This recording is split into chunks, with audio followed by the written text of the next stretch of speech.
Sorry. We're live now. There we go. What's up, YouTube?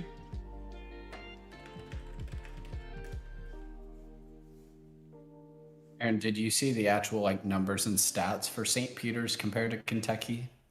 Yeah, number resources. Oh my gosh, it's insane. Yeah. It's crazy.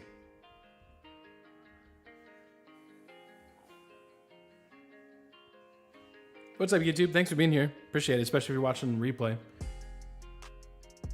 Hope you guys are doing well. We're just kind of chilling because right now we just got a text from Josh saying that he's got a tornado warning in his area. So we might just be chilling here for a little bit and then we'll see what happens. But hope you all are doing well.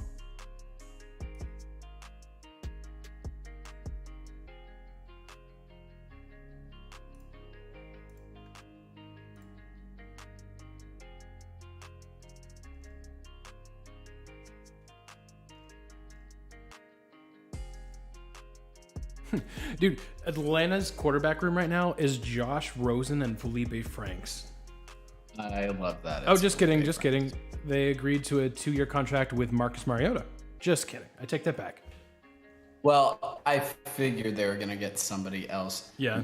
Marcus probably got a half-decent deal in that just because there's no one else. Right. We're running out of options. I don't think the Falcons wanted Baker, and it sounds like Jameis is going back to the Saints.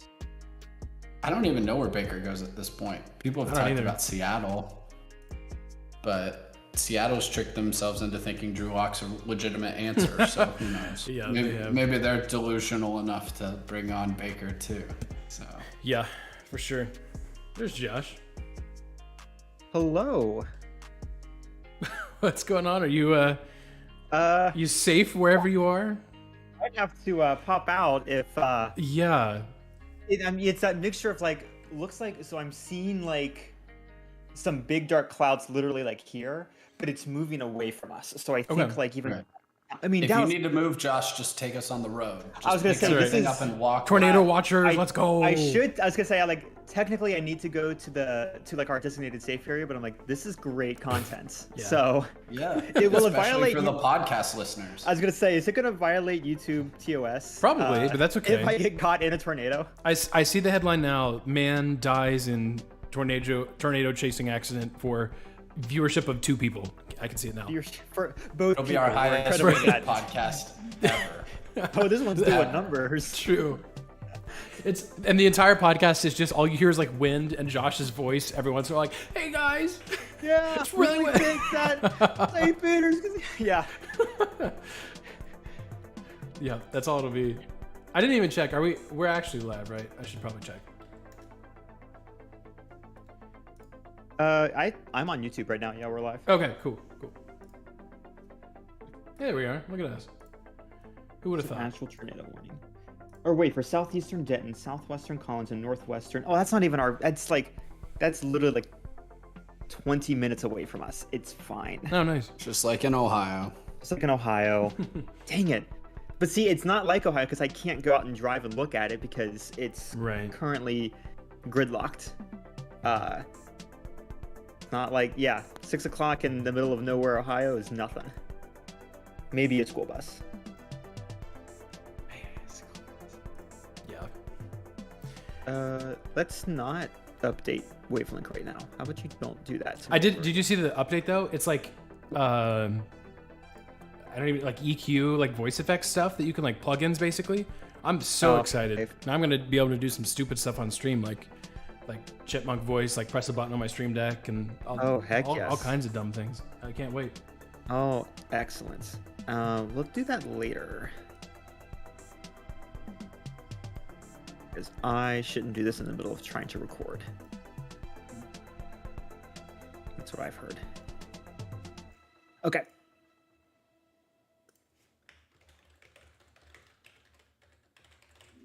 Cool. Yeah, if you guys are all good, we'll get started. Jonny is literally in the room next door to me. Just so I you know, wonder Josh. with the Didykema. Yeah. Oh, yeah. I should. Also, do you know that your wife hasn't updated her username? I feel like I know. It is what it is. Do we need to talk? Do we need to? No, because honestly, I might have even been the one that set it up, but I think it's based on her email, so I think it probably defaulted to that. It's been a while since we've had a talk, so it has. Make sure you're doing okay. That's true. All right. I have my clock freshly wound. Oh, amazing. For officiating. I got a crazy story about another conspiracy for what I'm following. Good. Well, I don't even know what I'm following, but I'll figure it out. I have Baker Mayfield theories. I'm ready to go. Oh, let's go.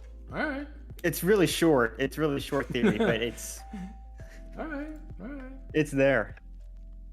There's plenty to talk about. I figured I'd let you guys talk about MLB and I'd research all the other things. Yeah, and I mean, even I'll like let Aaron roll that more than anything. But... Yeah, I've been following it, but even I'm just going to touch on like one or two because we'll probably run out of time, but we'll see. Anyways, I can just yell at the Reds more. Yeah, for sure. It's a good thing to do. All right, let me turn off the music, and I will start my recording. Let me hit record. I am recording. Oh, hold on. Now. Ooh, very nice. Ooh, We are recording. Beautiful. I almost ruined my entire take. Audacity wanted to do my other microphone. Oh yeah. We're just gonna restart you. We're just gonna restart you just in case. Elgato. Hey, give me that Elgato. Thank you. Give me the. Perfect. Give me the Elgato. Yes, just the mic. New band name, I call it. All right, we're in. Just the mic. That's the mic. I don't know. There's better names, but that'll work, I guess. All right, cool. Yeah, I'll get us started. Oh, show notes. Hang on. Okay, now I'm ready. Welcome to the Fifth and Goal podcast. My name is Aaron. I am joined once again by my good friends Josh and Jonny. We're back for another episode. We have a ton of college basketball games to break down. There's all kinds of news on the Major League Baseball and NFL front. We're breaking all that down. Plenty of conspiracies to get to this episode as well. But before we get to all of that, we got to start with how our weeks were. Josh, what's up? Dude, I'm doing great. I'm currently under a tornado warning, not watch, confirms warning, because it is Texas and it is the spring. So if you hear just like a lot of winds, you're going to know that this is excellent content. And if you're watching the stream, even better. Yep. I think this is like, we need to start, I'm trying to find ways to help us increase our like live stream counts. Mm-hmm. And so one of the streamers getting sucked up in a literal tornado, I think is the viral hit we need. If that doesn't do it, I don't know what will. I don't know either. I'm also drinking this cool new. It's like been out for a few weeks, but Coke Starlight. Oh yeah, how is that? Tastes like space. Okay, get out of here. I want an actual answer of what it tastes like, and the next person that says space, I'm gonna listen, hit him upside the head. I'm so sorry. I googled what does space taste. Okay. Like, and this was the #1 results. A little bit of like marshmallow, almost like a really sweet vanilla, if that makes sense. It someone described space it as a tastes like marshmallow. Well, listen. So when you take the helmet off in space, do you not die of suffocation? You die of happiness? That's what I'm. You die of marshmallow poisoning, is what I've heard. I've heard that it's like a mixture of like Coke and Dr. Pepper. It's almost it's got like a creamy like. Okay. Yeah, like marshmallow is like a good way to like a sweet marshmallow sort of thing, or like a really sweet vanilla. But it's still very much Coke underneath. This. Why haven't they been advertising it during the tournament? I don't know. Wait, no, because they're pushing that Coke Zero dumb whatever it is. That one's the worst. Did I send you guys that thread? Every announcer. That ad read is the absolute worst. Those poor people. Those poor play-by-play guys. Conspiracy. Yeah. Anyways. Has this been fact checked? Yeah. Well, thank you, Josh. Thank you for actually describing what it tastes like. I think you're the first person that's not just been like, oh, it tastes like space. Like, that's not helpful. So thank you. I appreciate that. No, because it tastes like Starlight. It's on the can. Yeah, for sure. Jonny, tell us why you probably sound echoey, even despite future Aaron's editing best efforts. I sound echoey because an unnamed airline, because I'm not going to throw shade on here. Right. They're not sponsoring us. Go for it. Unless you want to sponsor us, you absolutely could, because that'd be an excellent sponsor. Yes.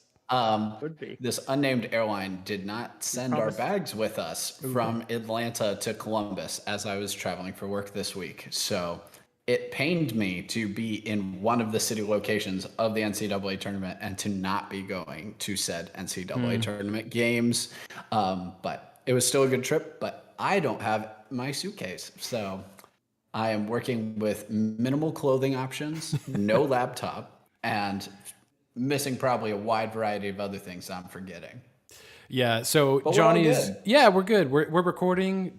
We're here. It. Johnny still made it. That's Johnny is literally in important. the room next to me. That there's pillows everywhere. I tried to put up blankets, tried to put up pillows. I don't think it mattered at all. But we're here. It's my room. Yeah, exactly. We're talking about the NCAA tournament and couldn't be more excited to be here. So, guys, let's just jump into it. And I don't even know where to start. I guess we kind of have to start with St. Peter's, right?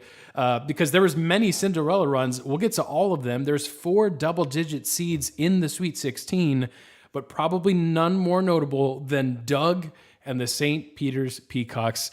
Josh, social media is always fun come tournament time, but dang it, it's so much better when it's St. Peter's, man. It's so good. Oh, man. St. Patrick's Day was, in fact, canceled and replaced with St. Peter's Day. Correct.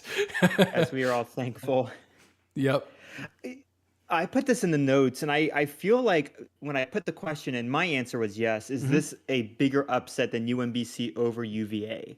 And here's why I'm going with yes. And I think you guys all agree, too. Absolutely. From a spending perspective, let's just start with that. I think UVA, I don't know what their budget is. I was trying to find it before getting on here. I saw a number that was like 5.5 million.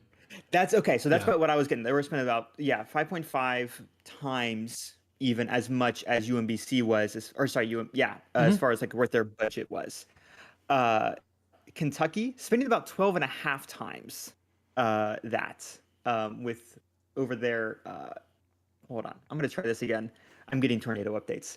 I'm gonna check, make sure I'm not dead. Yeah. Live on Water Radio. Oh, it's in like Frisco. No one cares about Frisco. Yeah. Okay. Stream did not hear that. Frisco is important. We love like Frisco. Every other. Frisco's great. Please provide us a media pass to this year's bowl game. By the way, I'll just start that plug now. I know we're 9 months out, but anyways, sorry. Go ahead, Josh. The inaugural. Correct. Inaugural. Yes. So we have UVA spending about 5 times as much as UMBC. However, Kentucky spent about 12 times as much as St. Peter's.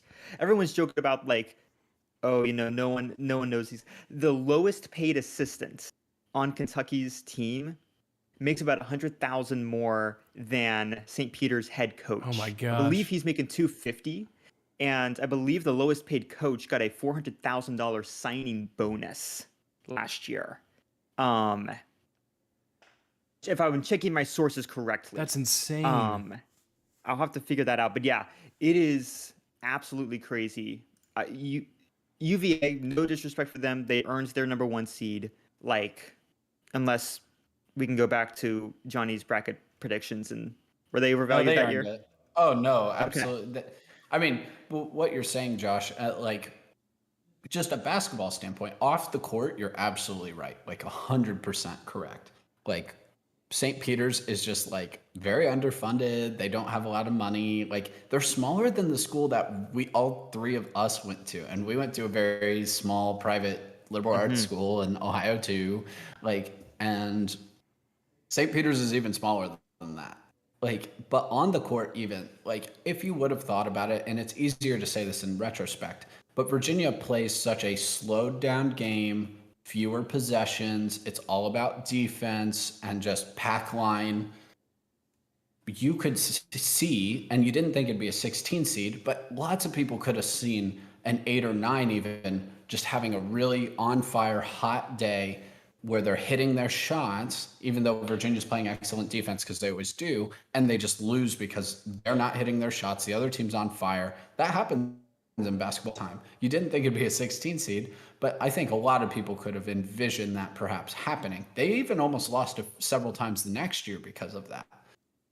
This one, and Kentucky is not as good as that Virginia team, like on the court. I think Sheboy is probably far superior than anyone Virginia had on that team, though. That man still was dominant in that game.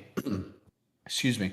He was just really, really excellent on the boards, just dominating them inside. But St. Peter's has some athletes. I was so shocked by those fellas down low. They're scrappy. They're playing for the ball. Like, they're getting every 50-50, every loose ball. Gotta love Doug with that clutch shot making in both games. Yep. I mean, awesome. But, like, I think it was probably a bigger upset. It's not going to seem that way just because it's happened before, and it even just happened last year. But that 15 over the 2 in this case, I think is a little bit more shocking, a bigger upset, but it won't be seen that way.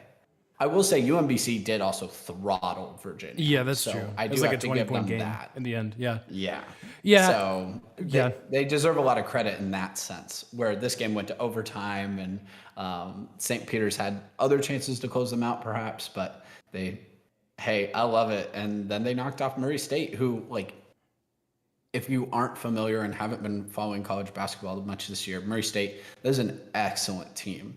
So beating them is a lot better than you might think just on the surface level by name, compared to like beating a Kansas State or Memphis or somebody else who might have been in that role. Murray State's an excellent, excellent team this year. And I believe won like 16 games. Yeah, they hadn't lost in 2022 yet. Yeah. So give them all the credit in the world. Murray State looked frustrated as can be all game. And I can't remember the name of their big guy down low, but I think he had 6 blocks in the game. He was outstanding. You gotta love the Peacocks. You gotta love them. I thought it was amazing. I kind of agree with you guys. I think it definitely has potential to be the greatest upset of all time in the tournament, even though, yeah, you're right. Maybe it's not looked that way. Guys, I'm here to kind of rain on the parade a little bit. Purdue's got a guy that is 7'4". St. Peter's tallest guy is like 6'7". It will end whenever they play. I can't remember if that's Thursday or Friday. It will end. But dang it, what a story. Good for St. Peter's. Like, legitimately, probably raised, and I think I saw this on Twitter, and I'm just going to go with it because I believe this to be true, probably like $100 million worth of advertising and exposure for their school. Like, I fully believe that's probably an accurate number. Good for them. That's an estimate. It's an estimate, but that's probably pretty close to true. And obviously, you know, we're a sports podcast, so we're kind of talking about the actual games that happened, but just in a broader kind of sense, great for them, great for that university. It's amazing what March Madness can do, not just for sports excitement, but could literally change university. I mean, UMBC, it was the same exact thing where they pull off the greatest upset maybe in sports. And everyone knows who UMBC is now. So it's cool to see St. Peter's on that level at this point. And who am I to say that they can't beat Purdue? It doesn't look likely based on the matchups and the time that both teams have to prepare, especially Purdue. But you know what? You never know. It is March. So that was one of that was probably the biggest upset of the tournament. But guys, we had 3 other double-digit seeds to reach the Sweet 16. Those are Michigan, Iowa State, and Miami. All of them reaching the Sweet 16.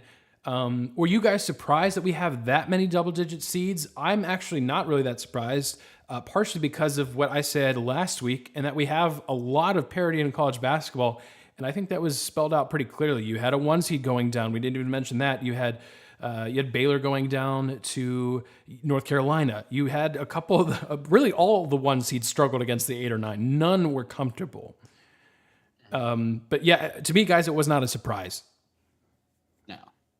I think Iowa State is probably the most surprising actually out of that group for me. They really struggled down the stretch of the season. Finished 7-11 in conference play. I even thought there was an outside shot that they might even be in the play-in game. And that was true. As an 11 seed, they were very close. I'm surprised, one, they got a little bit of a break just with the turmoil at LSU in that first round. I think that really helped, and they still barely held off LSU. I certainly did not see them going into Milwaukee and beating Wisconsin in the second round. So great on them. Never expected that from the Cyclones. I believe Iowa State only won 2 games last year. That's correct. I believe it's 2 games. Yep. Hats off to their coach. Like, I know you have the transfer portal and everything else. In basketball, it's easier to play freshmen.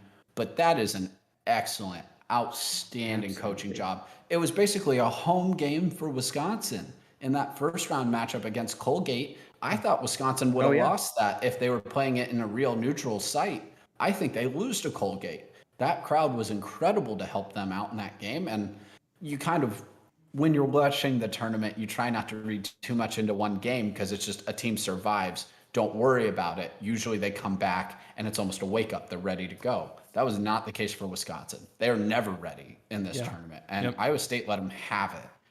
That was the most surprising thing to me. I thought Auburn was a little vulnerable anyway, so that wasn't super shocking. But I was pretty stunned. I really thought Wisconsin had a great chance to come out of the region, just with everything going down there. So great job on Iowa State, but that's probably the most surprising of the four to me. Yeah, well, ironically, besides St. Peter's. Yeah, a lot of people probably had that Wisconsin-Iowa Big Ten matchup. I know a couple of, I believe you guys did.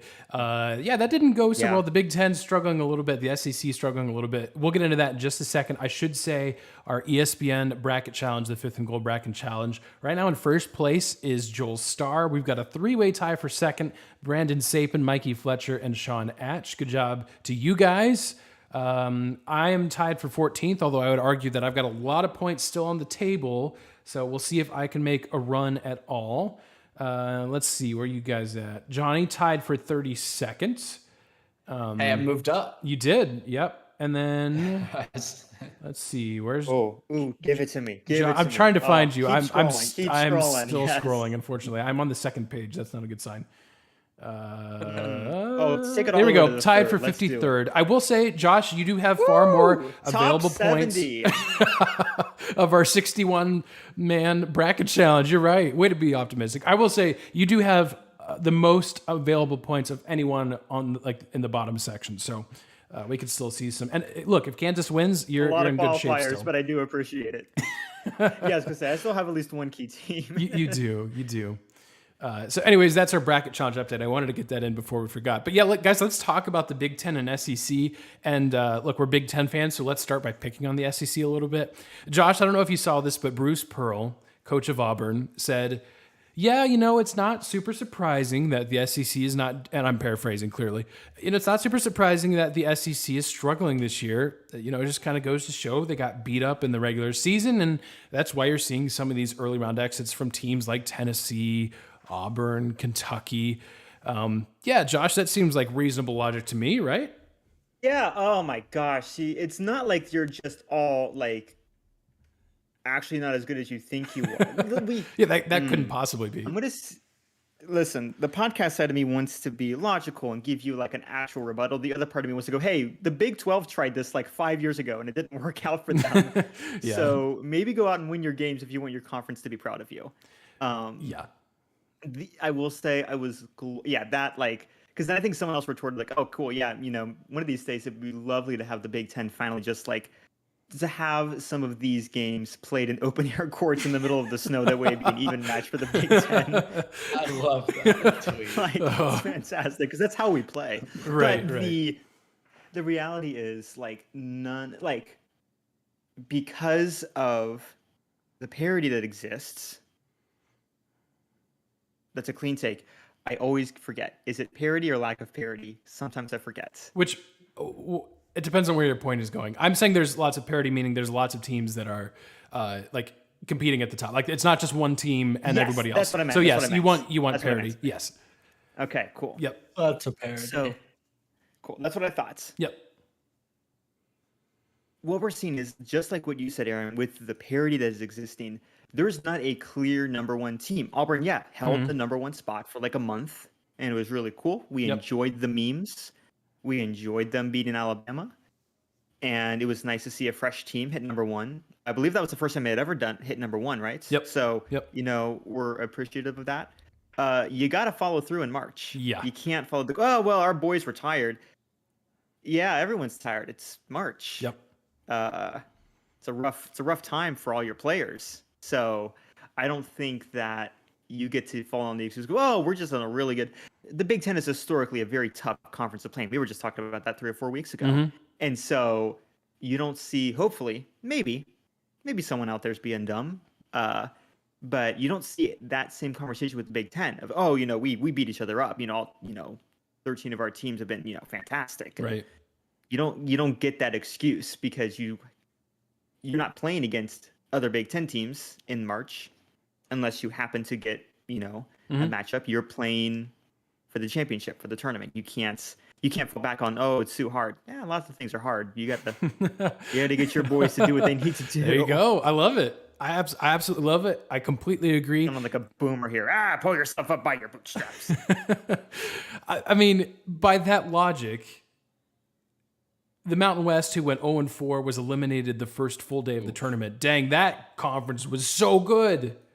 How did they win any games against each other? How did they even make it into the tournament? They must have been so tired. Like, it's ridiculous. And you're right. The Big Ten's not doing well either, and we're not gonna not make fun of them either because. Big Ten, not a great showing for you guys either. There's still a couple teams that provide you hope, like Purdue. I think it's likely, especially because they're playing St. Peter's in the Sweet 16. I think it's likely that they could make a decent run. Michigan, they probably are in the Final Four. Yeah, very, very likely. Because Purdue is literally the best seed in that bracket now that Baylor and Kentucky have been knocked out. So that's interesting. And I mean, we'll see what Michigan does. But it's just funny to me. What a the talking heads. I mean, to your point though, Josh, like ultimately it doesn't make the tournament, and then it does not matter. Mm-hmm. Coaches say it all the time, like, hey, we're 0-0. Every game's an elimination game. Yep. Everything we did beforehand, good and bad, is over and done. Best example of that this year is Michigan. Yeah. I don't even know if they really deserve to be in the tournament. And how your results in the tournament, to me, that's not oh, look, they should be in the tournament. Right. No, that's not what that means. Resume is how you get into the tournament. Now, they're taking full advantage of their opportunity, and they're playing the best that they have all year, which is full proof, though. Nobody cares how that regular season went. Nobody cares. Yep. Win in the March. You win in March, great. Like, people are going to forget all the struggles Michigan had throughout the season because they made the Sweet 16. And that's what matters. Yep. And to that point, I think it keeps getting proven over and over again. Winner of that SEC tournament, winner of the Big Ten tournament, that's not beneficial. It's almost to your detriment be playing that many games and keep playing. Like, Ohio State might have lost. They played just about as well as they probably could have in their 2 games that they played this weekend. Yes. And Absolutely. If they would have made the Big Ten championship game, that probably wouldn't be so. They wouldn't have been healthy. Zed Key and Kyle Young probably don't play. We would have had a lot of different things going on there. So it's almost like one of those, if you don't need to win in the conference tournament, it might not be the worst thing to lose early. Iowa gets knocked out right away. Yep. Virginia Tech gets knocked out right away. There is some, now Richmond did win, but I think when it comes to the big players, and this isn't always true, but it's not necessarily a good thing if you're a borderline team in that 4-5-3 range. That might not be the best thing for you to actually make it all the way to that title game. It might be almost detrimental. Well, statistically, you're correct. I believe the only team in the last 8 years to win a national title after winning the conference championship game is Villanova. I believe they're like the one. I thought, what about UConn? Last 8 years, so they probably don't. Oh, last 8 years. Yeah, okay. Yeah, they're probably just outside of that window. Yeah, I mean, that's an example. It does happen, but yeah. It's not common, though. Yeah. Yeah, man, it's super interesting. We've got some great matchups. You had some great matchups already. You had Michigan State, Duke, and I will say there is still a path. It's an unlikely path, but there is still a path that Duke and North Carolina end up in the Final Four. I actually think it's more likely that North Carolina ends up there than Duke, just because the teams that Duke has to run through, including some team named Gonzaga. All right, let's have a much more an angry talk, because that sounds, I don't know what I'm saying. Josh, I think it's time for some Conspiracy Corner, because we've watched a bunch of tremendous basketball. Loud? Yes. Loud. But here's the problem. There's been so much good basketball. I've loved every minute of it. It has felt so good to have March Madness feel like March Madness. I know we had it last year. This feels like the real thing with all of the fans there, all of the, everything involved. But there's this side story going on of just horrific officiating. You've had great games by great players, but the officiating is what pops up on Twitter, just kind of everywhere you look. It's like, wow, this is a great moment, but dang, that was such a bad call. And look, it's certainly the referee's fault in this tournament. They have been very, very bad. But guys, I'm here to tell you that it is mostly the NCAA's fault, and they're not the only organization that fits into this category. Let me explain. The referees that you are seeing refereeing a not million, $1 billion product are not full-time employees. It is their part-time job to be a referee on basketball's biggest stage that is bringing in billions and billions of dollars, and they are part-time. That is insane. And look, they are not the only sports league to do this. It's the same thing in the NFL. I believe it's basically the same thing in all other leagues. Maybe Major League Baseball is the only difference here, but it's absolutely insane that referees at this high level, they're doing something else for their job. This should be they should be paid well because of the pressure, and according to how they perform, because some of these calls were just insane. Guys, did you see the Illinois technical foul on the dunk? Illinois fast break, guy sprinting as fast as he can, dunks the ball, swings on the rim because momentum is a thing, and then swings back towards the other side of the court and then releases. It runs down the court, does not look at another player, does not look at the other coach, is not showboating. Instant technical. Didn't say a word, you're right. Instant technical. In that situation, what did the referee want there?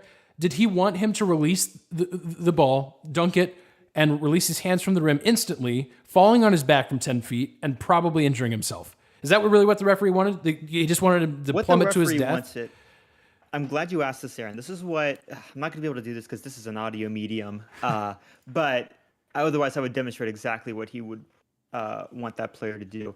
He should have fast break. You're running as fast as you can. You stop. You start stopping right about the 3-point line. You just start, kind of breaking yourself, and then you stop.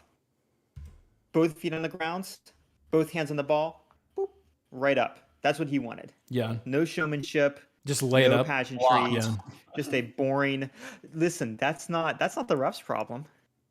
Actually, with this one though, Aaron, I really do think this is on the ref though, because that in one, the yes, rule, it's not clearly stated. Yes, that it's not just hanging on the rim no matter what, and it's a call, because they changed this years ago because of what you just explained, that it was literally dangerous at times. But also landing on players, it could be potentially dangerous. Like hanging on the rim is not always a form of showboating, and it's usually fairly obvious whether it is or not. Yeah.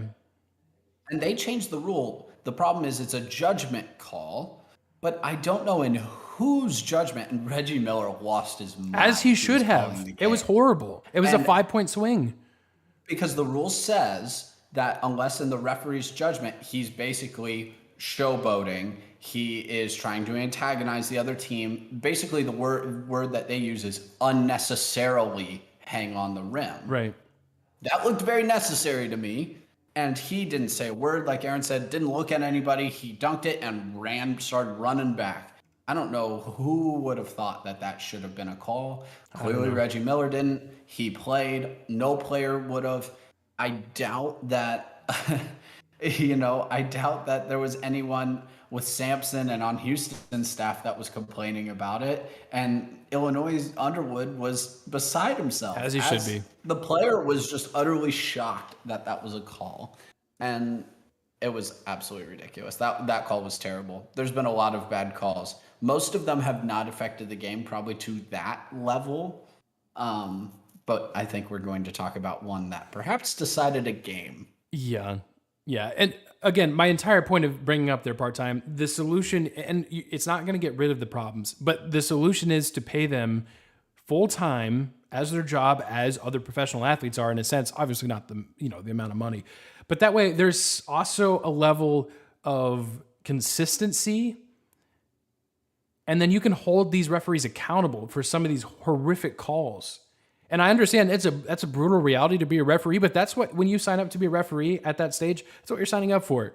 And it's got to be better. It just has to be, because some of these have been egregious. They're game-changing. And Jonny, yes, the one that you're talking about, and Josh, I know you saw this too, is at the end of the TCU-Arizona game. And look, I had a dog in the fight because I picked TCU to beat Arizona in my bracket. So I really, really wanted the TCU game. But when there's 3 seconds left, and you put 2 hands on a defender, number one, that's in this day and age, that is a foul, just period, end of discussion. But when you take both of your hands, you put it on a defender, you push him essentially over the half-court line. I know there was some embellishment. Certainly there was on the part of the TCU player. That was not the right time to embellish a play because you guys know what happened. Arizona takes the ball down, and they dunk the ball, but they did not dunk it in time.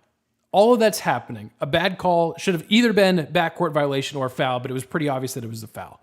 In that same time, that same play, Arizona is trying to dribble the ball down to dunk it as quick as they can, and the clock, just for a second, stops at 2.2 seconds because the clock operator, and I do not blame the clock operator here, stopped the clock because he thought there was going to be a foul. Essentially, that's what happened. And there should have been.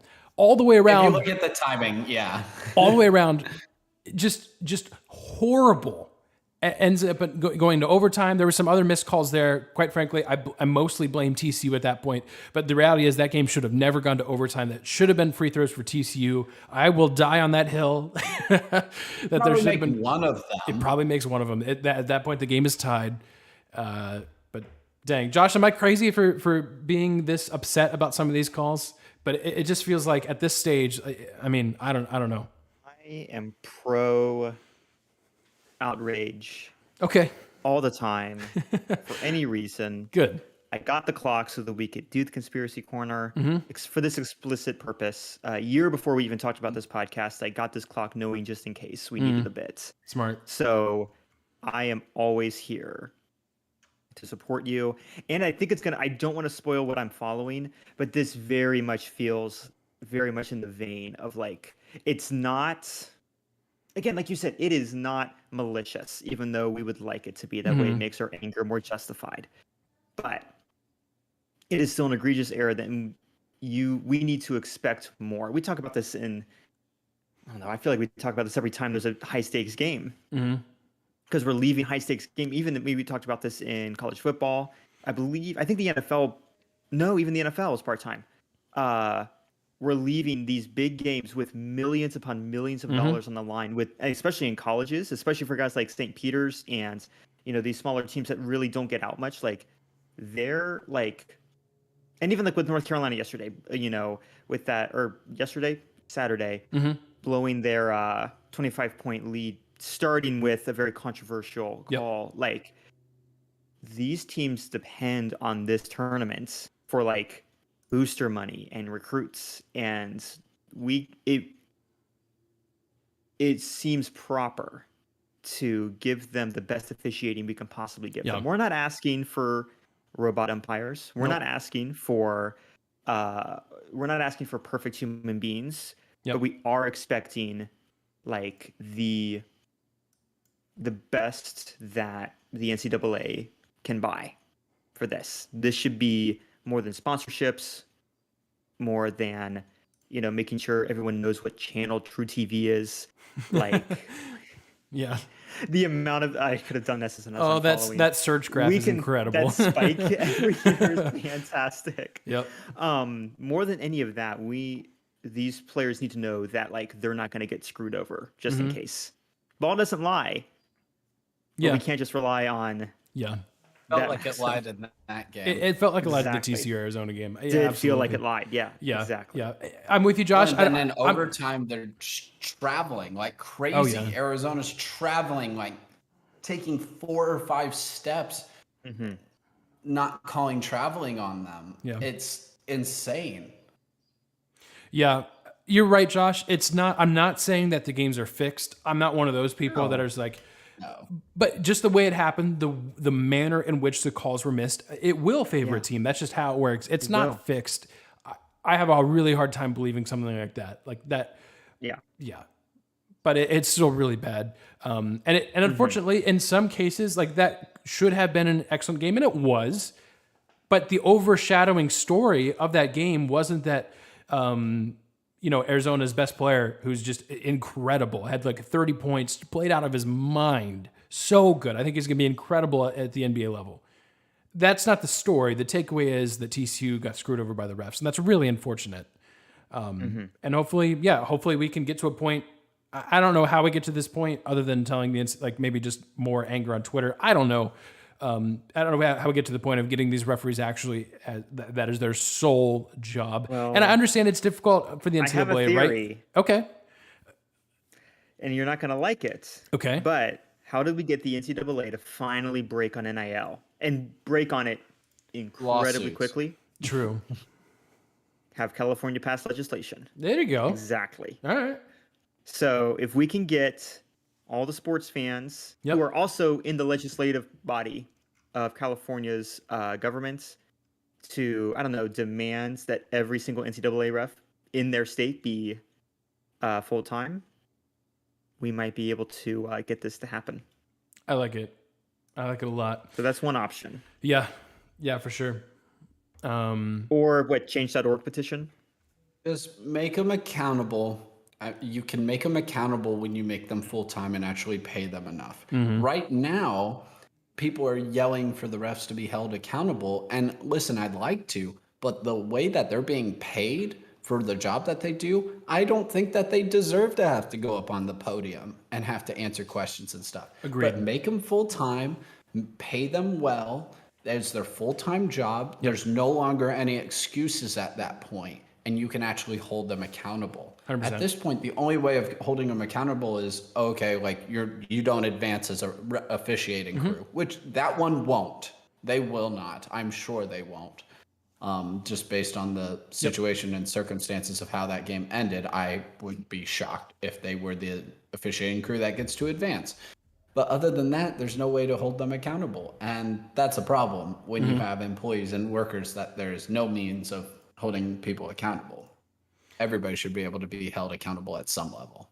Yeah, I totally agree. And look, even the teams that do that better, like Major League Baseball, they run into the opposite problems where they've employed Joe West and Angel Hernandez so long, and they're statistically one of the worst managers of all of them, and they stick with them. There's problems there too. So there's obviously extremes on both sides. But yeah, Jonny, I completely agree. Pay them well, because that is a demanding job that is extremely difficult, but also hold them accountable.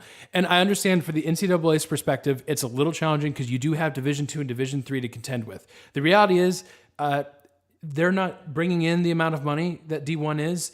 And look, we came from a D2 college, absolutely love their athletic program. But the reality is it's not that big of, I mean, I want good refs there too. But the status quo is probably there quite a bit longer than it is at D1. But when you're talking about, again, a sporting event that brings in billions of dollars, there's millions, probably billions of betting dollars on some of this stuff.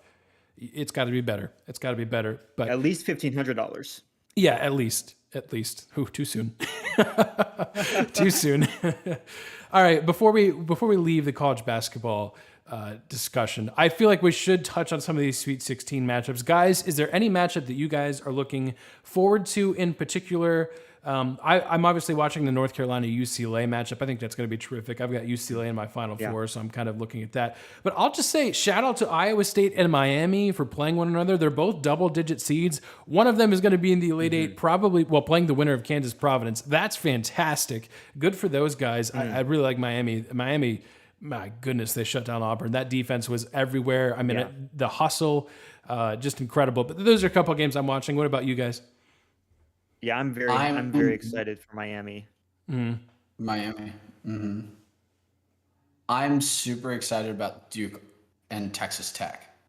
I think this is probably the end of the road for Duke on my side. That's what I've got in my bracket. That's at least. my belief. Yep. I believe Texas Tech probably ends it here for Duke. Duke really barely escaped Michigan State. And that's okay. Nobody's looked super impressive throughout the tournament so far. There hasn't been a team that has been dominant in any way, shape, or form. Yeah. But this Duke team's very vulnerable, and I think a Texas Tech team with Coach Beard, I think not Beard anymore, I apologize, but his structure that he's put in place at Texas Tech defensively is still very much alive and well there. And I think Banchero and all these guys on Duke are really, really going to struggle to score consistently. If they're not having a good shooting night, I think Texas Tech ends it.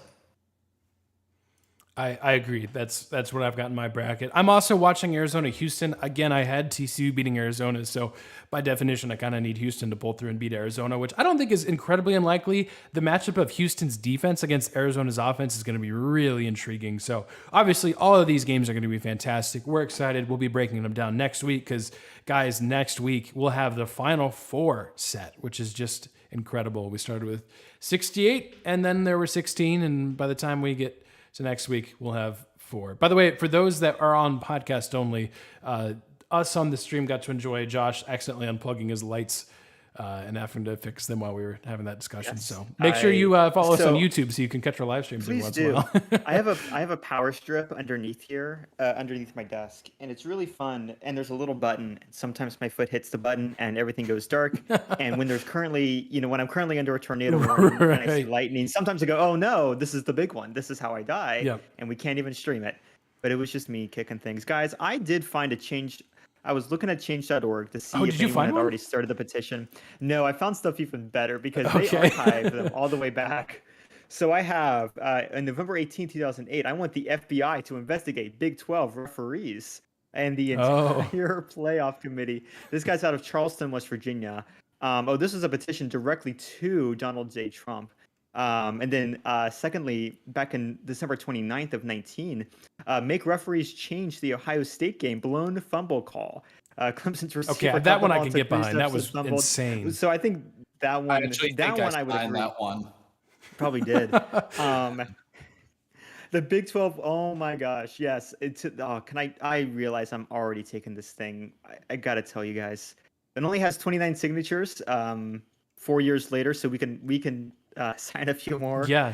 The Big 12, make the FBI investigate Big 12 referees. They have made such horrible calls and missed calls that it's become, at the least, criminally negligent. And very possible they are working with the playoff committee to get the most profitable matchups instead of the most competitive. Clearly, they have a secret agenda, or at the very least, very inept at their job. Solution. We need Donald Trump and the DOJ to investigate these referees in the Big 12 conference and the entire playoff committee, just like they investigated NCAA basketball. Okay. 25 supporters 3 years ago. I think he has a case. I'm going to sign this one too. Okay. Very nice. We'll put it on Twitter, or at least I'll try to remember. Remind me, people, of our listeners, if I don't post this, but maybe we can double this petition. Like they'll go from like 25 to 50 just because one little podcast got mad at refs. I'm down. I think that sounds great. Yes, thank you, Josh. Thanks for that research. Appreciate it. Of course. All right, we're going to transition real quick because, yes, college basketball, but somehow, even though college basketball is going on, the NFL and Major League Baseball are like, hey, we exist too. The NFL always does this, right? It's always the NFL show, one way or the other. They try their best. Selfish. We talked about Listen, tell them to stop doing things and maybe we'll stop talking about them. Yeah. I don't think they want that at all. They want us to only be talking about them. So we will oblige for the moment because we had a couple of interesting quarterback moves. The one happened as we were recording today, like literally 4 hours ago or so. Matt Ryan, the Colts in a trade. So Matt Ryan headed to Indianapolis. All the Colts had to give up was a 3rd-round pick, which I thought was honestly a really good price. I don't think the Colts are even favorites in their division still. But what do you guys think about Matt Ryan to the Colts? It kind of feels like Phillip Rivers, like kind of repeating, but I think Matt Ryan, there's a chance that he's better and will be asked. Look, Carson Wentz was not asked to do a lot. I don't think Matt Ryan will be either, but when he is, I think it's got to be an upgrade, right? It's an upgrade in the way of stability for sure. Mm-hmm. The 3rd-round pick partially is one, assuming Matt Ryan probably only has really a few years left of, he has a few years left of quality ball, but just quality ball, nothing special. At the same time, he has a massive cap hit, and that's still going to be a lot of dead cap for Atlanta. But the Colts are taking on a lot of money, and they have the cap space for it, so it works. But that's probably part of the logic of the 3rd-round pick. I think they definitely have a chance to win that division, though, with Tennessee. Tennessee's not going to have Julio Jones, and they replace him with Robert Woods, but we'll have to see if Robert's going to be ready at the go for the season. How's Derrick Henry, his health? I wouldn't be shocked if the Colts are right there because their roster is just as good, if not better overall, than the Titans. So I definitely think they have a chance Houston's in disarray. They're going to really be able to restart their rebuilding process. But in general, I think they're better. I hate the AFC right now. It's absolutely insane and ridiculous with all the players coming in. And we can just deep dive into, I guess, the AFC in general right now. You have Von Miller signing with the Bills. He's coming over. You have Russell Wilson, of course, in Denver now. He's coming over. Devontae Adams is now a Raider. He came over. Like, we are loading up in the AFC and ready to go. And then, of course, the very controversial and big one in Deshaun Watson coming over to the Browns as well. So just lots and lots going on. It feels like the power shift is all going to the AFC right now. It's a minefield. Yeah, Josh, speaking of controversial, he's coming to both your divisions, guys, Jonny and Josh. I'm curious your thoughts, because Browns fans, and I'm trying to be understanding of everyone's perspective. The Browns fans, from a football perspective, I understand why you'd be excited about Deshaun Watson. In theory, that's a decent upgrade from Baker Mayfield. That makes you instant contenders in your division, instant playoff contenders, I quite frankly think instant Super Bowl contenders. I don't think that's crazy. Now, again, you're talking about an insane AFC. But on top of this, you have all of the allegations. You have the current judicial doing their thing with Deshaun Watson. I think if you're a sports fan at all, you know what I'm talking about. It just seems extremely icky that the Browns have signed him for whatever they did, like 4 years, however many $1 million. And the way his contract works is $1 million this year, assuming that he will get suspended by the NFL. Josh, it's so icky. And I understand why Browns fans are jumping ship. It's so icky. It's reflective. Ooh, actually, thunder came at the right time. Probably didn't hear that, but I got some great thunder. I was gonna mute it, but I'm like, you know what? That's good timing. Mm-hmm. I think it is a bit icky. Just like it shows and we've talked about this.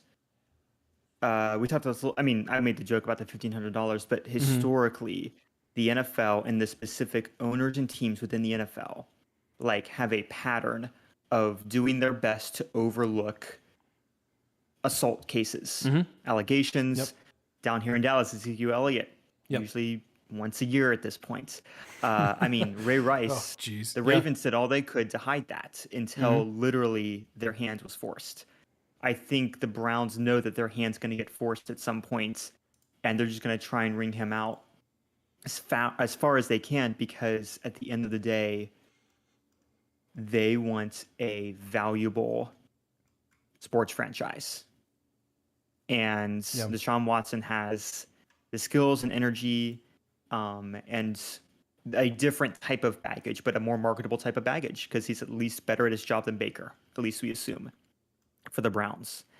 And so it's a clear, I mean, it's what we've seen with the NFL. They're less interested in protecting, with all of this money, with all of this prestige, and and being in a league and being in a sport that encourages high aggression, high, almost anger at times.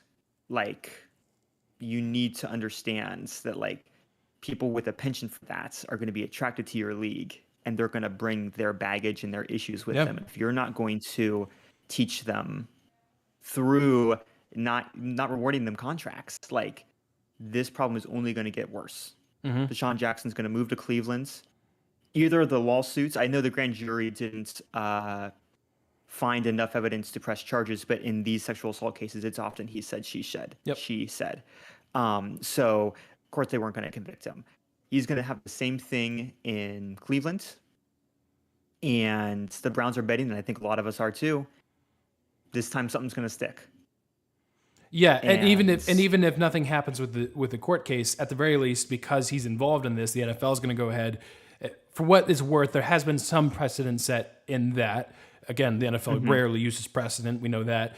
But yes, there would be expectation that he would get suspended just for violation of NFL rules. Josh, I think your point is exactly correct. Here's the thing. A lot of the Browns fans defending him, they're like, well, the court found him, he's not guilty he's innocent until proven guilty. Yeah, that's fine in a court setting. Correct. But in reality, it's much less cut and dry. You're right. It's so many instances of he said, she said, and just to take it on face value that some court found him innocent, and that's what you're going to, like, oh well, the court found him innocent. It's cool.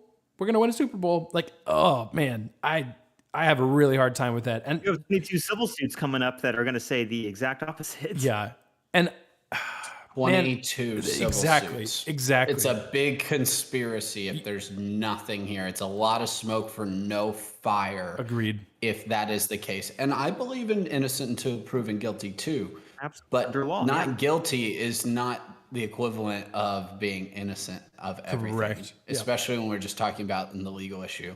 Yeah. We're talking about just football. He's 100% a better player than Baker Mayfield. Yep. It's not even close in my mind. Even with a year off. Aaron, I don't think they're Super Bowl contenders this year just because I'm expecting a 4 to 8 game suspension. That's a good point. To him. Yeah, that's me saying that, assuming he's playing the whole season. Good point. Yep. Right. So probably not this year, but the next year. But that's just talking about football. When we're talking off the field, though, like I am supportive of any Browns fan that's saying, like, I don't feel good about this. I don't like this. At the same time, I don't want to be hypocritical. Where almost every franchise has had some player at some level, maybe not quite this level, but they have had allegations for their players as well. And so we can get into that as also to where, Josh, you're talking about it's just a little bit of a culture. And until they have some more crackdowns on these culture, Calvin Ridley suspended the whole year for gambling on a game. And I'm not saying that's okay, but you're going to suspend someone for a whole year for, performance enhancing drugs or weed or alcohol related issues or gambling. But for domestic abuse, it's 2 games. That doesn't compute in my head. And I don't think that computes in the head of many fans and people to where that is your standard. And clearly, as Josh is saying as well, it's more about production. If you produce, teams will sign you and they will take the risk every single time. And the NFL cares much more about protecting their shield and protecting, that the fact that the game's being played on a level playing field and things like that, much more than they care about the character of the people actually playing. And I don't want to make that sound like everybody who plays football and everybody in the NFL is just a terrible person. That's not true at all. Of course not. Most of them are wonderful people. They do a lot for the community, spend a lot of their time, energy, and money in that way. Like most things, we hear more about the negative than about the positive, unfortunately. But the reality is there's a lot of these guys out there in the league too. And I think the NFL just needs to take a much stronger and staunch policy. That can be hard, though, when the court of law, which you're trying to go off of, is not convicting them of anything. Because then at that point, your hands are somewhat tied to where the player's saying, I have done nothing wrong. And you have a hard time proving that because our judicial system had a hard time proving that. Right. So that's where this is a very tricky situation. It is nuanced. It is not cut and dry as much as I'd like it to. I think there are parts of it that are certainly cut and dry as far as supporting him. However, there's a lot of layers here to dig into and to figure out. And there is some reasoning and logic behind what's going on. But how the Browns have treated this situation in general, have not loved that. No, and I'm also not trying to be judgmental of you, a Browns fan who's excited about the prospect of having a really good quarterback who you've been desperate for like 30 years. I understand, or forever. Yeah, I mean, who knows? No, yeah. I understand that too. Like your instinct is, oh my gosh, we might be good again, and you've been dying for that probably your whole life as a Browns fan. I get that. We asked the question on Instagram when this trade came down, hey, if you're Browns fans, how do you feel? And we got a combination of, dang, like that's super exciting. Our team's going to be so much better. And then we got someone response that basically Watson equals danger. And I think clearly both are true. And Jonny, I appreciate what you said, and Josh, you as well. It's nuanced. It's a not great situation to say the least. And man, I hope the right thing is done in all of the judicial systems and all the stuff. And, yeah, it's a little difficult to kind of process and work through. And I guess there's no really great place to end that conversation. So we'll wrap it up there. But I mean, we'll see what happens the next few weeks. I think we'll probably get a lot more clarity on all of that. And we'll see what happens with the NFL suspension looming, you would think. All right, real quick, we'll turn, and we are running out of time, so we'll kind of zip through the last couple things here. But hot take, yeah, Baker Mayfield's not going anywhere because no one wants him. He wanted to go to the Colts, and the Colts obviously took someone else. Right. He's having talks with, I believe, the Panthers. Preliminary talks, according to his official guide. Okay. But they're most likely going to go ahead and draft. And I think the final option for him, I was looking at some options here. It's like his final option. Yeah, Panthers. Yeah, Panthers either will just take Sam Darnold or just go ahead and draft. And then looks like maybe the Seahawks. Maybe the Seahawks. That's pretty much anyone who wants him. So that's not even a hot take. That's just reality. They're going to have to. Yeah. For the record, I think Baker Mayfield is getting absolutely slandered, and I know he brings it upon himself quite a bit. Yeah. But this man did everything for Cleveland, tried to play through a shoulder injury that was ultimately to his detriment because he played so bad. I'm fully convinced that if he can get healthy, he'll be back and not above average, but barely there, like average to above average. But I do think the Browns kind of ran him into the ground and then stepped on him on the way out the door. But that's how it goes. He's certainly not the first quarterback that's happened to. Certainly won't be the last. All right. We did have, guys, lots of Major League Baseball news. I'll just quickly give a rundown of some of the signings that we had. And then, Johnny, maybe I'll just get your quick hot take on any of these that maybe stand out to you the most. Freddie Freeman signed with the Los Angeles Dodgers. Apparently, the Atlanta Braves didn't really even bother telling him that they we're done. We're not going to sign him. They signed Matt Olson. I think we talked about that last week. So Freeman to the Dodgers. Carlos Correa signed with the Minnesota Twins, a team kind of out of left field. That pun was absolutely intentional. He becomes the highest paid infielder in Major League Baseball history. Chris Bryant signed with the Colorado Rockies. Also very high paid. Interesting there. Trevor Story, there's reports that he is going to sign with the Boston Red Sox. There's a couple details that still need to be worked out, but it sounds like around a 5-year, $160 million deal with them. And the Phillies have been busy. They signed both Kyle Schwarber and Nick Castellanos. There's been some other moves. The Yankees made moves to get Josh Donaldson in a trade. They've made some other moves as well. But Johnny, is there anything just like face value? I know we're still a few weeks away from the start of the regular season, but is there anything that just jumps off the page to you of a team that you think has done really well in free agency right now? I think we're going to have more bad teams in Major League Baseball this year than we have in a while. Mm-hmm. I think the bottom of divisions is going to be atrocious. I agree. And I think this signings show it because teams are just loading up and stockpiling. The Rockies really went for it in this offseason. I appreciated that. The Twins really went for it in this offseason. I really appreciate that. And the Phillies are now pushing all their chips to the table. Yes. They've really been trying anyway this whole time, but they're loading up with the outfield and really also with the new DH, Castellanos and Schwarber especially, will be great assets in that DH spot. So I felt like Philly was really like all chips to the table this year, next year, ready to go. But we're going to have some atrocious teams at the bottom. Orioles, Pirates, Reds. Heck, the Athletics might be really, really bad this year. Yeah, they will be. They're selling everything. We're going to have some really awful teams this year in baseball. So get ready, guys. We're going to have like 4 or 5 teams that are legit. You'll have some middling teams, but it's probably only going to be like 6 teams that are really, really legit in general. And we're going to have some dumpster fires this year. I'm talking many teams, 100+ losses. Yeah, I agree. It's interesting with the expanded playoff too. Some of these teams that were kind of borderline, like the Rockies, although the Rockies were bad last year, but they're like, hey, maybe we can jump in and steal one of those wild card spots. That's super interesting. The Twins especially finished dead last in a bad division, and good for them on signing Correa. It's probably only a 1 or 2 year thing. They have absolutely no pitching. I don't know what that team's going to look like. I mean, Correa is going to have to pitch too if they're going to get anywhere. But some fascinating signings, and obviously it's been over a very small period of time because the lockout ended and it all had to happen really quick. If the Twins and Guardians combined forces, there you go. That team would be unstoppable. Yeah, they would. Yeah, they would. All right, only so that's pitching, only hitting. Oh my gosh. Yeah. The Dodgers lineup, when they start opening day, might be the best lineup you've ever seen. And I mean, I'm not even being sarcastic. Like, that is an all-star team that is lining up to play for the Dodgers. So just crazy. So that takes us from baseball. Guys, time for picks of the week. Our scoreboard is still the same since we picked our NCAA tournament champions last week. Guys, we're all in play. Johnny and I with Gonzaga. Josh, you've got Kansas, so still points up for grabs there.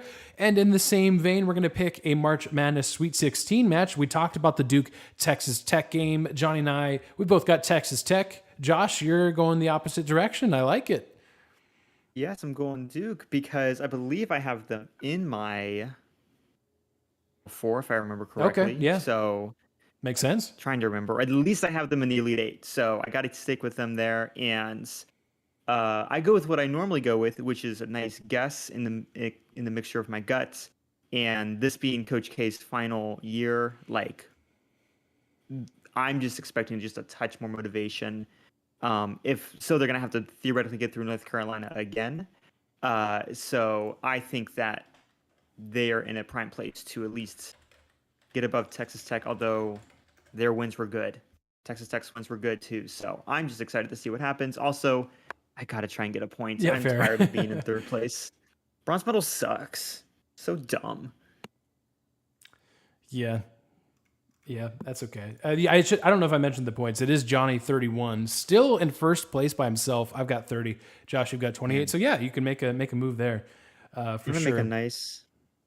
Make it a 1-point deficit. Yeah. All right, Josh. You actually, we should let you go last because I feel like yours is really good. Mine's super lame, and I kind of just want to get your feedback. And we are, of course, talking about what we're following. I don't know if you guys saw this, but I believe last week there was a bill introduced into the Senate, and I believe it's at the House right now. It is the Daylight Savings Time bill, and it would just stay daylight savings. I, for one, am a huge proponent of this. I know it's dark a little longer in the mornings, but the fact that it's light outside at like 8 o'clock right now is amazing. Look, I believe, if I'm not mistaken, this was a thing that originally happened for farmers because they're out in their field. Guys, guess what? We invented electricity. We have lights on tractors. We don't need that. So I'm down. What do you guys think? That may not be the reason at all, but I read that somewhere. Absolutely. So, and you are right. That's the reason. Okay, good. I was gonna say, I'm in favor of either. It's just staying stable with either. I know there have been some parents of school-age children saying it's darker for much longer in the winter. That's a short part of your life. Yeah. It's not a good reason. I think they're thinking more safety, not necessarily quality of life for the child. However, so I'm fine. So some parents will be like, yeah, stable time, just keeping it maybe not daylight savings. I'm good with that too. That's not the true time. Sure. Either one I'm fine with. Hey, listen, I like a nice late night either too. one. I'm not fine with either one. Daylight savings time only, or we go back and forth. I don't want the other one. I don't want to lose an hour of sun. Why do I don't want to wake up at 6 a.m. and it be sunny during the summertime. Then it's ridiculous. Then call your. You said it passed the House, or no? It passed the Senate. So it passed the Senate. It's at the House. Yeah. Okay, so call your representative. Don't mess this up, House. Don't mess it up. Call your local representative and very politely, please don't be mean to them. Because it's daylight savings. It's not that big a deal. I've got the conversation. Call them and politely. Yeah, it's a huge deal. Yes. Josh, would you like to role play this with Johnny, me? you are correct in the. I would This love is to. everything. Yes. All right, Josh, let's role play. Hello, Mr. Representative. Thank you for representing me. Yes, it is my pleasure. Thank you for voting for me, I assume. Yeah, sure. So you know how it's light outside right now and it's 8 o'clock? This is amazing. What if we just kept it this way the whole time? Well, I can't verify that. My office, they didn't give me windows. I don't so. Well, but I will trust you, kind of. I'm paying enough taxes that I feel like they probably should. While I'm here, you don't want to know. While I'm here, Liar. The Big 12 refs absolutely suck. What can you do about this? Well, I do know Mr. FBI, the CEO of investigations. Oh, okay. So I will call him tomorrow and let him know that he needs to fire and imprison every single Big 12 ref. Did you specify what sports? I can just do them all. Football and basketball. How many signatures on change.com do we need for you to good question. investigate the Big 12 refs? How many do we need to get to? It's at 25 or 27. It needs to get 100 in order to be recommended in people's feeds, which would be weird because it is a 3.5-year-old petition. Let's see. But if we can make it go viral, Yeah. Oh, gosh. trying to remember, this guy came out of West Virginia. Yeah, so I mean, let's just get West Virginia all riled up again, and because they don't have anything to be angry about right now. Well, yeah, so the basketball team's not even in the tournament, so we're good. We're chilling. They're fine. They're chill. Actually, they're probably in a prime position to be angry. Oh, there you go. Even better. Yep. Perfect. All right. So anyway, I feel like I'm talking with you as if we're friends. I'm yeah, representative. as if we've known each other since like 7th grade, but that can't possibly be. 7th be. grade, but we can't possibly be. You've never seen me. Yes, of course. I haven't seen anyone. This windowless room is also without a door. I don't know how long I've been here. Please help. Oh, gosh. The daylight savings time, yeah. Yeah. All right. Jonny, what you got? All right. What I have is a bit of a soapbox and a hill that I will absolutely die on. Okay. And that is that Little Caesars is high quality pizza. And let me explain, Josh, before you attack me. I was going to agree. Okay. I'll attack. It feels like you need attacked right now to properly defend your position. So, Jonny, that's terrible. Jonny, you are dumb in that position. Yeah. My argument I always hear against Little Caesar being high pizza is that you only like it because it's $5. Well, you can't separate price from what you're buying. Correct. I can buy that's stupid. I can buy like 4 Little Caesars pizza for the price of like one others. Now, I do have a beef with Little Caesars for raising their prices. $5.55? Come on, what are we doing here? I used to be able to walk in and hand you a $5 bill. It's the only reason I had cash in my wallet in high school. You are the reason, Little Caesars. Little Caesars is great pizza. It's awesome. Don't reheat it, though. That's a mistake. Eat it hot and ready right off the bat. It's really, really good. Little they Caesars advertised is great pizza. Eat it now. Please don't. Come at me if you're wrong. If you disagree, because you're wrong. Because Little Caesars is great pizza. So if I can get 3 Little Caesars pizzas for the same price, or even save money for 1 pizza, I'm gonna get 3 pizzas. Absolutely. Jonny, I will say there is a $15 pizza at a pizza place that's like a mile from my place. See? That is like there we go. So it's so good. But Josh, you could have 3 pizzas. I could have 3 pizzas, but the quality of life that I have after having just one of these really, really good pizzas. But if you're trying to share pizza with people, I'm not trying to share pizza. Go buy your own. You can all have your own for $5. You can all have your Little Caesars and just eat this big mound of whatever it is. It's great. I love it. You could even split it, and then you're only spending $2.50. Jonny, and listen, this is coming from someone who likes Little Caesars and does get it at least once a month. You are worth more than a $5 pizza. You can treat yourself every now and then. Don't you hate on that $5 pizza like that? I'm not hating on that $5 pizza, but you are worth $5. I hardly deserve the graciousness that $5 pizza bestows upon me. Okay. Little Caesars is good pizza. Josh, your turn. Guys, love it. I don't want to have to do another, I don't want this officiating and bad officials and just bad people who run sports things. But I think a high school got genuinely cheated out of a national title. Oh, dang. So in Georgia, this is the Atlanta area. I believe it's GHSA. So what's that? Georgia High School Athletics. Whoever's running their high school athletics. Georgia High School Association. That was close.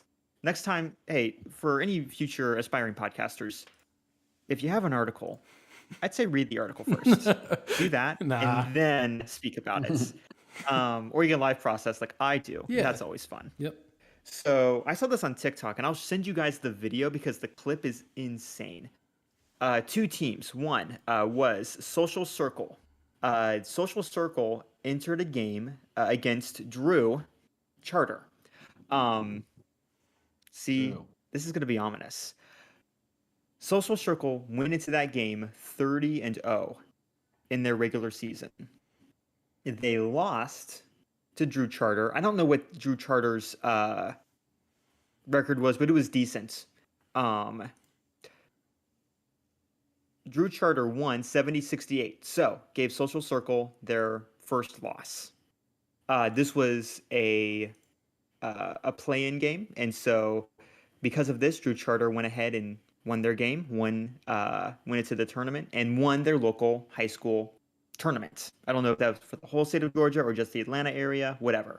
Cool. So far, this is a standard. I'm just telling you what happened in basketball. However, Social Circle. Social Circle. There you go. This is why you lost. That's actually not why. What? Yeah, that's why. So they lost 70-68. I'm no math major. That's 2 points. That's a 2-point differential. Mm-hmm. The coach alleges that 2 points were erroneously added. Oh no! At 2 separate points during the regular time, and he has video to prove it. There's a free throw, a foul shot that Drew Charter makes. That when he makes it, 2 points are added. Saw the clip. It was live. It was streamed on TV. You can see 2 points being added instead of 1. Okay. Social went ahead and immediately disputed that, and the official scorekeeper said, "No, I am keeping this." Oh no! Even though there was some discrepancy, they went ahead and kept it. And apparently, however GSHA works or GHSA works, like he couldn't do much at that point. If like the refs defaulted to the officiant and he wasn't going to budge. It was a third party guy, I believe. So cool, whatever. That's 1 point. Let's just get that back. Then another time, Social Circle. So the team that's already been gypped to points, as one of their players is making a layup. Again, you can see it on the TV screen and reflected in the on the scoreboard. A random point gets added to Drew Charter's side as the layup is being made. And again, I don't know if this one was caught because everyone was focusing on making sure the layup went through. No, he did get, yeah. And so at the end, Drew Charter actually won technically, and Social Circle. Taylor Jackson, that's the coach. I'm going to start saying Taylor Jackson because I can't say Social Circle anymore.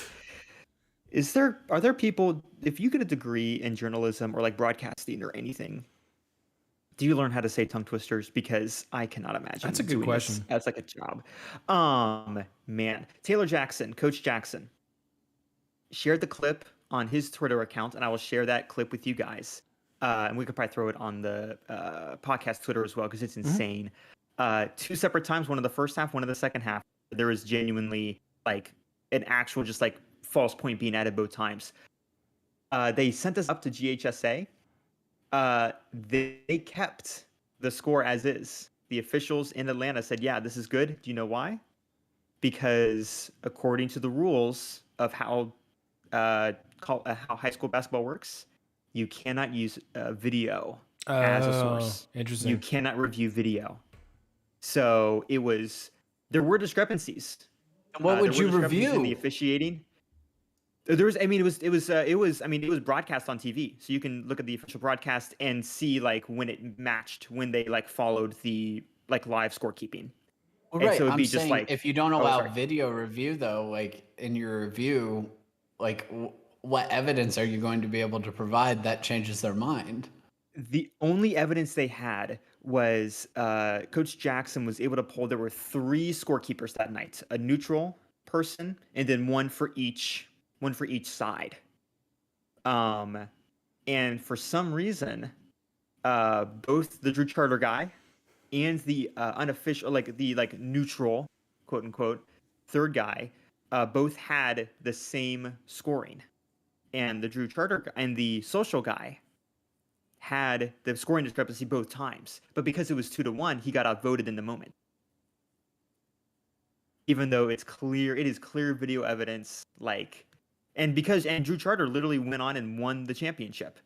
So they got cheated out of a championship. It is That's craziest story. I'm not doing it justice. It is the most insane story that I've come across in a long time. This happened 2 or 3 weeks ago, and I'm just now hearing about it. So as someone who works and as a part-time job, basically doing sports statistics. Like I understand very well how the relationship goes between like the statistician, the person keeping the official book, the person running the scoreboard.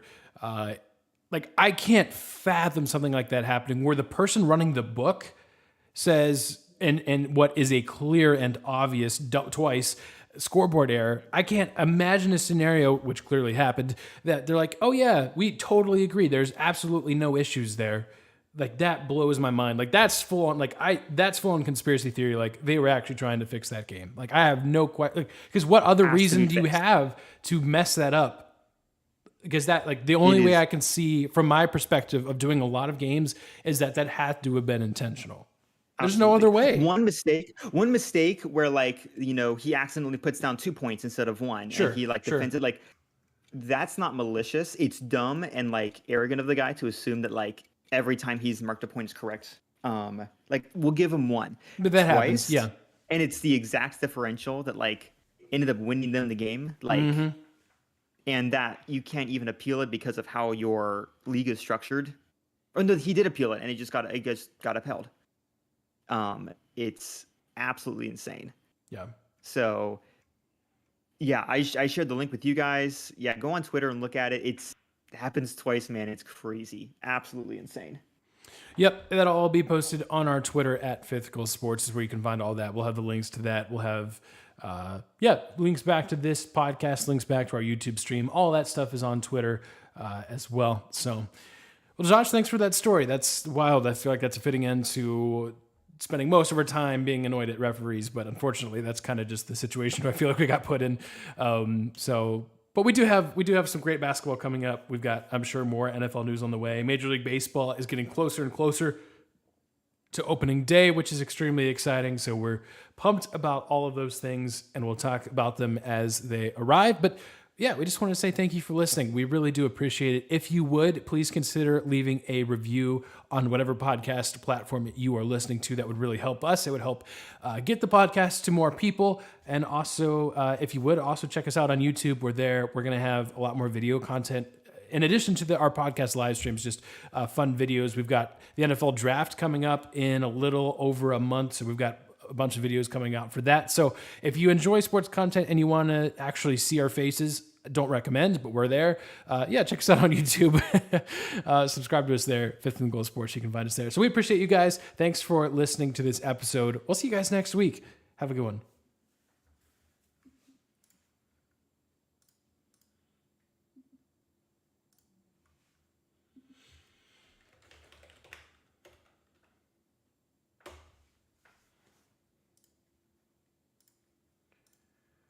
YouTube, thanks for hanging out with us tonight. We'll talk to you guys next week. And hopefully we'll have a couple videos up this week as well. So stay tuned for that. See you guys.